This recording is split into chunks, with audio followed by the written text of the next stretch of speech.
El gobierno de la Nación Argentina cumplimenta esta noche 7 cabalísticas privatizaciones, 7 sectores estratégicos del quehacer nacional.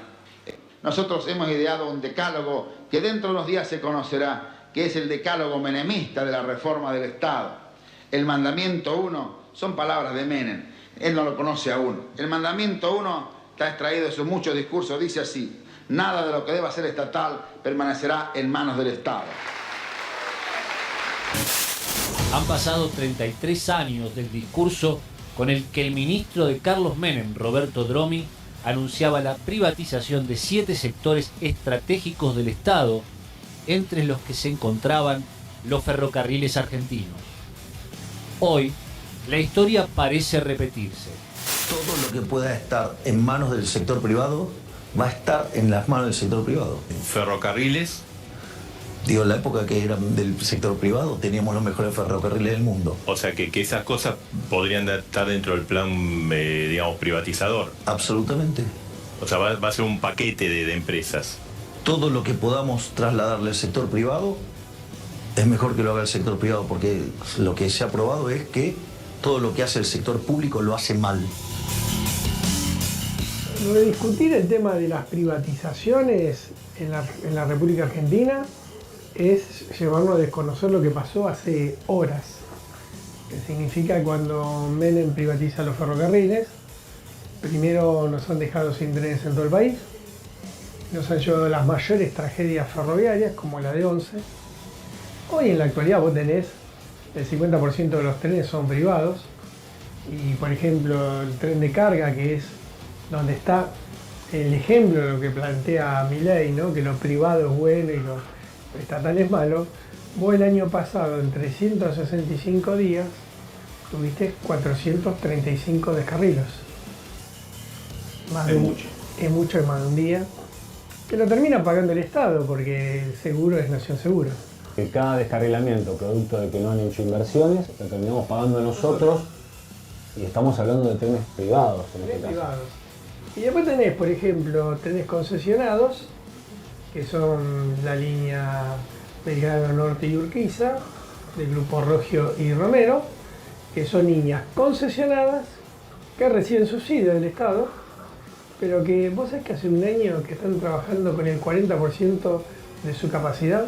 ¿Por qué? Porque no invierten en reparar los trenes, lo mínimo que tienen que hacer. Si una empresa privada se hace cargo de los trenes argentinos, lo primero que buscará es la rentabilidad.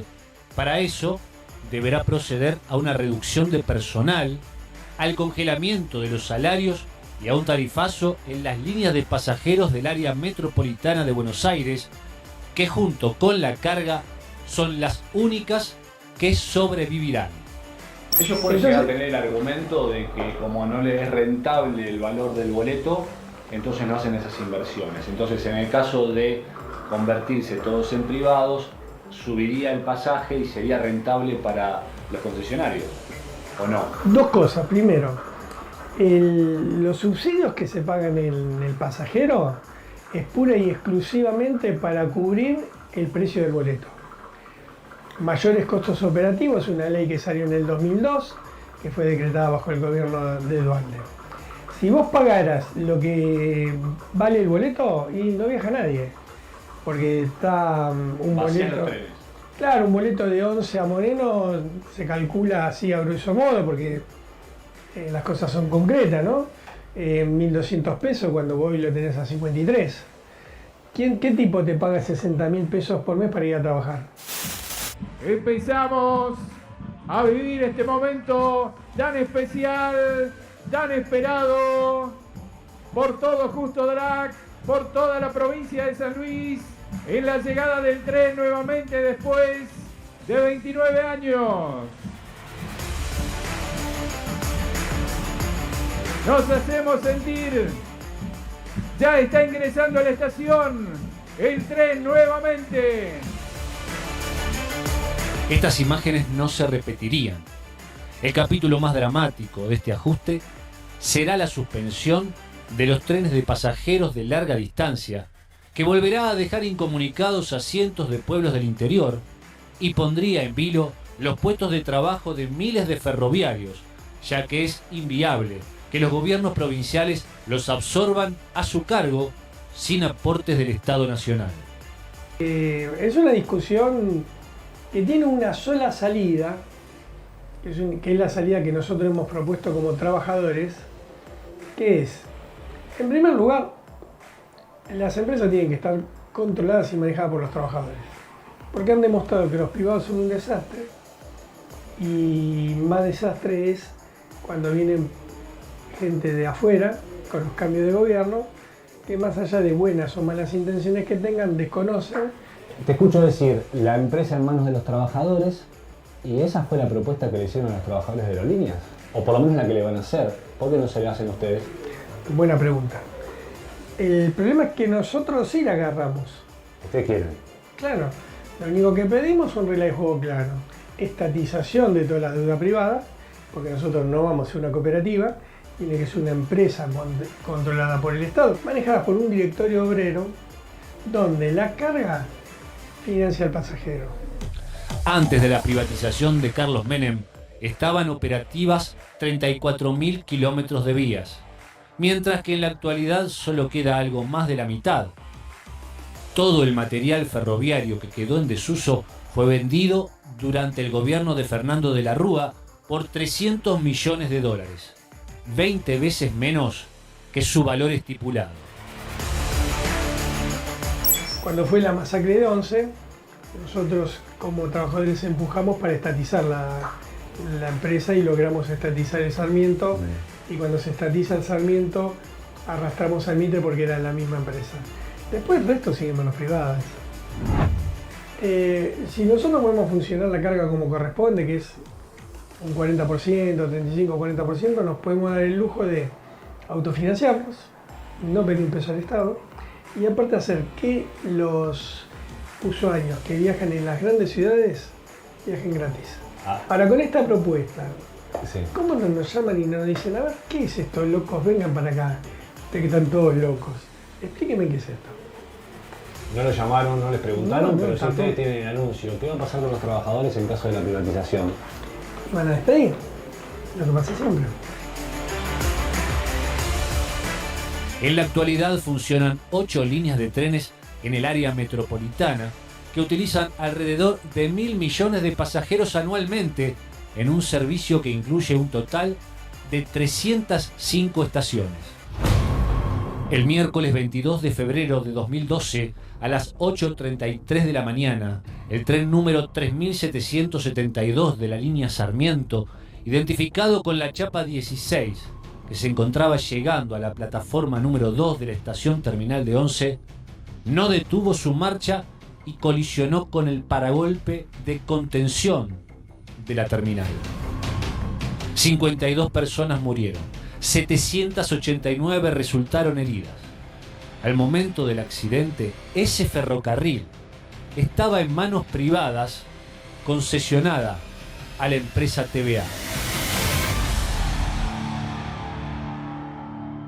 Claro, las cosas pasan tan rápido que algo tan traumático como la tragedia de Once, nos olvidamos que fue durante ferrocarriles privatizados. Tal cual, Rolando. Por eso cuando escuchamos al nuevo presidente decir que los mejores trenes eran los argentinos en la época de privatización, claramente sí, el epitafio de... Está hablando de la época de los ingleses, me parece, no de esta. Porque... Sí, pero él decía... No, porque además, acordate que antes que esto, el tren Roca tenía... se hacían actos, la campaña de Néstor Kirchner hacía actos en el tren Roca porque no tenían los vidrios. Tal cual. Y era de Taselli, también estaba privatizado porque no había inversiones. Hemos visto nosotros viajando a gente colgada de los estribos en época de trenes privados.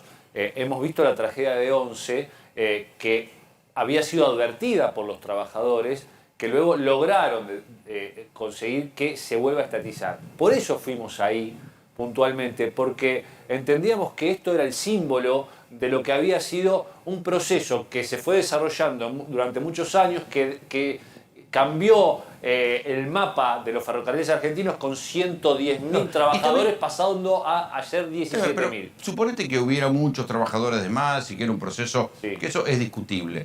Pero también hay que decir, bueno, durante la tragedia de Once, el tren estaba privatizado. Sí. El Roca era un desastre cuando se lo reestatiza, creo que es el primero que se reestatiza. Y aún hoy hay 2 líneas, que es la Belgrano Norte y la Urquiza. Son privadas. Sí, y la cosa no parece mejorar. Y dicen que, por ejemplo, en el caso de Urquiza, que hay problemas con que hay cada vez menos material, menos trenes, porque no reinvierten para los trenes. Bueno, entonces, es lo que sucede. hay algo que está Es lo que mal sucede ahí. y es lo que estaban contando en el informe respecto a los descarrilamientos. Hay una cantidad de descarrilamientos que han sucedido. En los trenes de carga. En los trenes de carga. Que son privados. Que llega un punto a los trabajadores de decir, a ver, nosotros tenemos un plan, ustedes quieren que el Estado no gaste un peso en esto, dennos a nosotros cargas y pasajeros. Eso no va a suceder. Y nosotros no le sale nada al Estado y el pasajero viaja gratis. En el Ahora, mundo milenio medio, va a suceder. En el mundo milenio va a suceder. Bueno, perdón, pero se le ofrecieron a aerolíneas esto, ¿eh? Se le ofrecieron a aerolíneas y los trabajadores de aerolíneas dicen que no quieren. Acá en este caso dicen que quieren. Hay que ver qué termina finalmente resultando. Sí, el asunto acá es que lo único que nosotros podemos hacer es una precisión. La frase de Milei, de la que estamos hablando, es bueno, todos los trenes privados eran mejores que yo. Podemos discutir y podemos remontarnos a la época de los ferrocarriles, al preperonismo. Del mundo, dijo. El preperonismo. Acá la experiencia más reciente de trenes privatizados fue un desastre. Y si no, escuchen a la gente.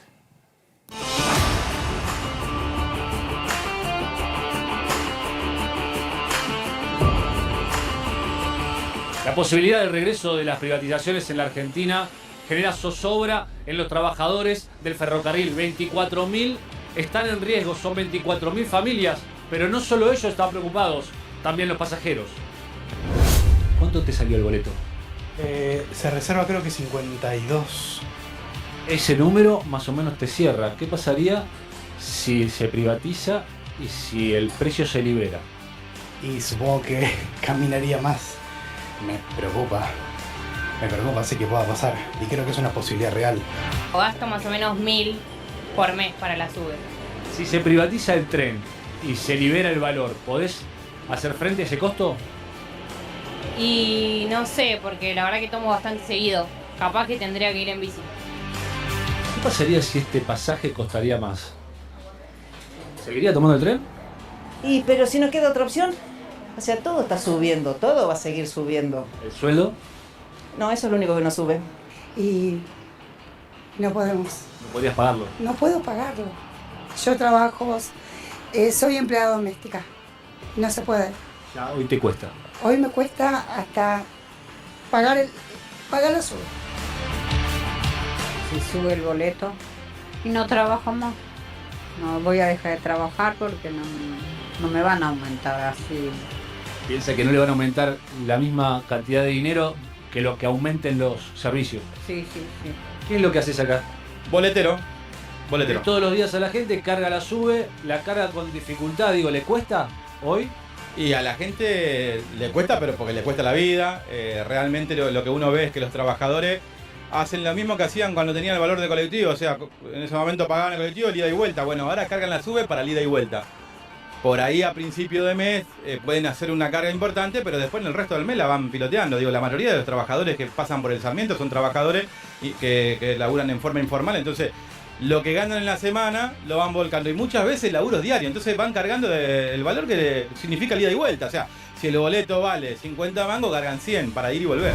Y va a ser una locura. ¿Cómo hacemos? Y ahora, después, ¿cómo pagamos el boleto? ¿Entendés? Es una cosa que no se puede. Y este tipo para mí es impresentable. Yo no estoy de acuerdo para nada con este. Perdón, pero es la verdad. Porque nada, hay mucha gente que no le alcanza. Está muy complicado todo. Mismo, por ejemplo, nada, yo trabajo por una empresa privada.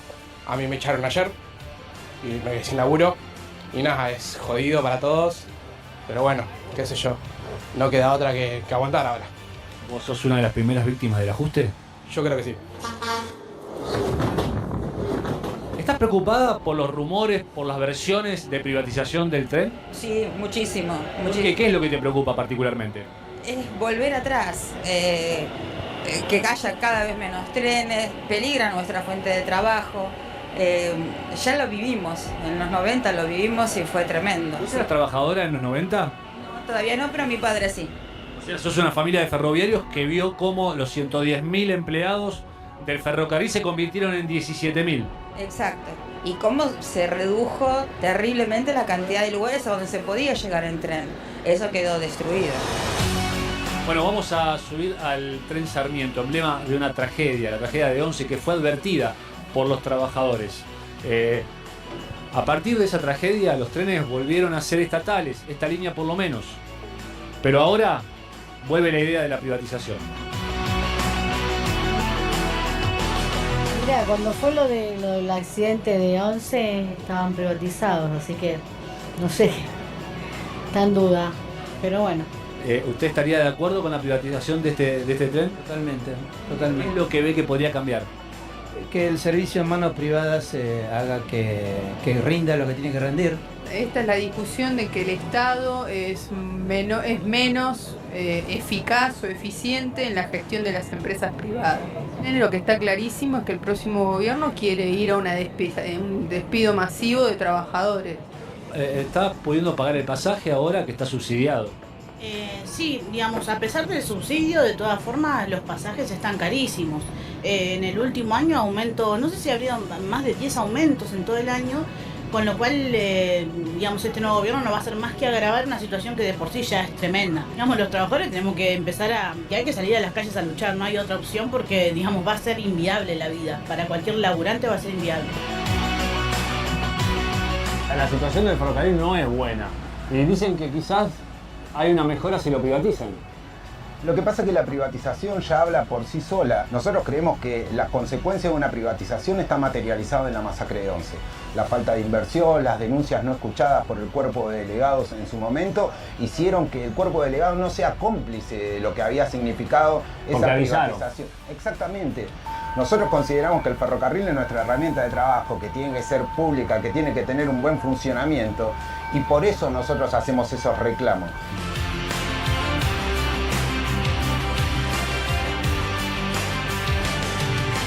Te voy a hacer una cuenta muy sencilla mientras seguimos circulando por los trenes, por el tren Sarmiento.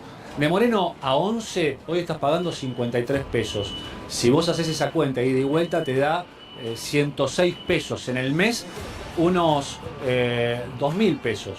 Ahora, en caso de que el pasaje llegue a 1.200 pesos, vas a estar pagando por el mismo recorrido 50.000 pesos.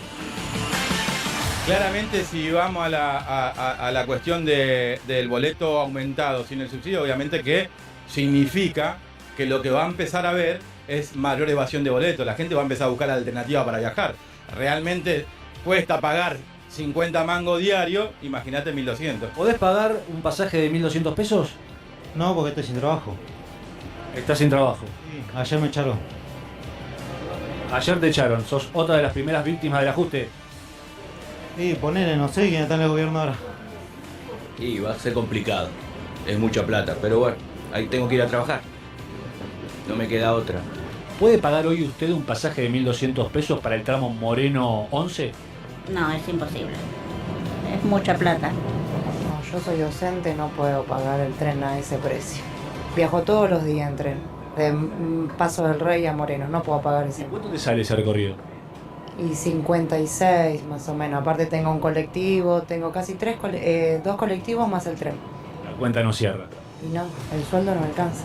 Qué sé yo, no sé, la verdad que igual no se sabe, viste, todavía. Puede ser que sea un anuncio que no sea realidad. Sí, puede ser eso. Porque dicen una cosa y después dicen otra. Te confunden. Clara la tiene la gente a veces, claro. ¿no? El señor dice, bueno, puede que no sea así, pues dicen una cosa, después hacen otra. Pero ¿de dónde sale esa cifra de 1.200 pesos? Mirá, Rolando, es lo que se toma en cuenta a la hora de comparar cuánto costaría el pasaje si vos le sacás el subsidio que hoy está impactando en ese valor. ¿Pero no era que hablaban de 800 pesos? Bueno, es un valor, el que decía Javier Milei, en caso de sacar impuestos. Pollo sobrero, digamos. No, este es el valor subsidio pollo sobrero. No, perdóneme, eso fue dicho hace dos meses. Hubo una inflación del 10%, más el 10% acumulado, te vas a 1.050. A ver, es lo que dicen los trabajadores, los gremios del tren, que son dos, este es uno de los gremios, sacándole el subsidio, y lo que dice Milei, en caso de que podría ser ese valor, es sacándole algún tipo de impuestos a esos 1.200 pesos. ¿La cuenta, señor Lecter, cómo es? Sí, efectivamente, a ver, las transferencias que recibió las distintas empresas, son varias empresas las que tienen, las empresas de capital estatal, digamos, básicamente, que operan los trenes. Estamos hablando de unos 380.000 millones de pesos en lo que va del año, básicamente hasta el día de hoy, para ser preciso. ¿Aún las privatizadas reciben transferencias? Sí, todo. Ahí tenés todo el paquete de lo transferido por parte de Nación a las empresas que operan los trenes. Si lo estimo a 1.400.000 personas más o menos que por día se suben al tren, me está dando 978 pesos. Solo de subsidio, agréguenle los 50 pesos más o menos. O sea que es una luca. Sí, algo más de 1.000 pesos. Más o menos esa es la estimación. Ahora, el impacto que significaría, ¿no? Para la gente de trabajo. Sí, pero ojo, porque acá hay una discusión doble. Porque por un lado estamos hablando de la discusión de la privatización, pero por otro lado los gobernadores están discutiendo qué hacer con los subsidios del AMBA. Es decir, bueno, al quitar esos subsidios también se dispararían el costo del transporte público en el AMBA. Exacto, y meten en la discusión también el colectivo, que es muy importante, y es muy grande la diferencia de precios en las provincias del interior con la... Pagas 200 mangos con Claro, y en exacto, y en algunas ciudad. Más. Con la ciudad, en el AMBA incluimos la ciudad de Buenos Aires. Entonces, me parece que se mezclan dos o tres discusiones. La otra es el transporte de cargas, que ha sido muy exitoso, digamos, la política. Ha recuperado 80% de crecimiento del transporte de cargas, y eso fue todo con inversión estatal. Entonces se mezcla la discusión de los gobernadores que dicen: nosotros estamos discriminados, tenemos nuestros números en general en las provincias cerca del equilibrio o en equilibrio, y estamos financiando el desequilibrio brutal del AMBA, que es decir, la provincia de Buenos Aires. Una provincia de Buenos Aires te va a decir, pero nosotros tenemos menos coparticipación de la que nos corresponde. Sí, igual el debate es... Exacto, te lo dijo hoy Kicillof, te lo dijo Kicillof. En una nota lo dijo hace poco. ¿Y el debate es redistribución o recorte de digamos, fiscal? Está bien, pero estamos hablando que al final del día lo que le importa a la gente que viaja en tren es que, ya sea vía privatizaciones o vía quita de subsidios, el pasaje de tren va a subir. Mira, hago un cálculo, 1.200 pesos, 22 días vas a trabajar, ida y vuelta, 22 días te da 52.800 pesos. Está bien, pero eso con el multimodal, por ahí sí que se debe mantener. No, pero estamos hablando solo de un tramo. Solo ida y vuelta. De, por ejemplo, de una de las estaciones... 1.000, ponele, hacemos precio número redondo, ponele 1.000 y 1.000. Sí, ponele. 1.000 de ida, 1.000 de vuelta. Claro. Por eso, te da 50.000 pesos, hoy gastás unos 4.000. Si le incorporás 45.000 pesos, es el 13% del salario promedio. Vos que vivís y gestionaste una ciudad con tren, ¿mejoró el tren en los tiempos del kirchnerismo? Sí, hubo después de la tragedia de Once, sobre todo, una inversión donde hoy claramente, además aparecía en aquel momento... El Roca, Berazategui está atravesado por el ferrocarril. De hecho, somos una ciudad fundada a partir del ferrocarril, ¿no? De las estaciones y de la gente que iba viviendo cerca. Pero bueno, está claro que el ferrocarril en algún momento lo hicieron los ingleses para llevarse todo y salía de los puertos nacionales. Fue muy agredido en la década de los 90, con muchas operaciones de prensa en contra, además, para poder privatizarlos, como con otras empresas del Estado. Pero objetivamente mejoró. Mejoró objetivamente no solo el tren, sino las estaciones. De hecho, hoy no es un reclamo la infraestructura, entonces, es un reclamo el boleto. La gente no lo valora. No lo valoró. Primero porque no toda la gente viaja en tren, y porque a veces la discusión política es el combustible, cuánto aumentó, y la verdad que llenar un tanque de nafta de 18 o 20 lucas te hace estar muy lejano de la discusión entre 800, 1.000 y 1.200 pesos, y ahí falla la escucha política a la hora de comunicar luego una agenda a un sector de la ciudadanía que es la que viaja en tren, que sabe que está un poco mejor el boleto, pero que la pasa como el culo todos los días su vida en el resto. ¿Vos viste la cara de la gente arriba del tren? Tremendo. Parece una imagen opaca, es una imagen tristona, es una imagen que parece que hubiese neblina, es una imagen de gente que está yendo a laburar muy desganada, que te está... Sin embargo, vos me decías, Pablo, que el servicio funciona bien con el trenes. Servicio, sabés que hace tiempo que no utilizaba los trenes y tampoco el Sarmiento, y me llamó la atención la velocidad de cada 2 minutos prácticamente llegando y renovándose permanentemente la cantidad de gente que va. Por eso la gente no te habla de eso, te habla del boleto, en este caso, de no poder pagarlo, y todo termina en lo mismo, en no poder pagar, en la falta de guita, ni siquiera la falta de empleo en sí, que ahora puede empezar a ver, pero todavía no asumió este tipo el presidente. Y digo, entonces, ahora es la falta de guita. Ahora va a cambiar la discusión. Massa hablaba de un momento del empleo, pero la verdad es que yo realmente, y trabajo y entrevisto a mucha gente, y la falta no era de empleo en general, no teníamos tanta gente, no era un problema de todos los días, sí la falta de plata, porque me decía, mira, voy a comprar un morrón y me compro la mitad. ¿Y qué te dice una señora resignada ahí? Y si lo aumentan, ¿y qué voy a hacer? Dijo, voy a tener que pagarlo igual. La resignación hace que haya habido un abuso también de parte del gobierno diciendo, ¿y esto dónde se van a ir? Y con mi ley, pero claramente.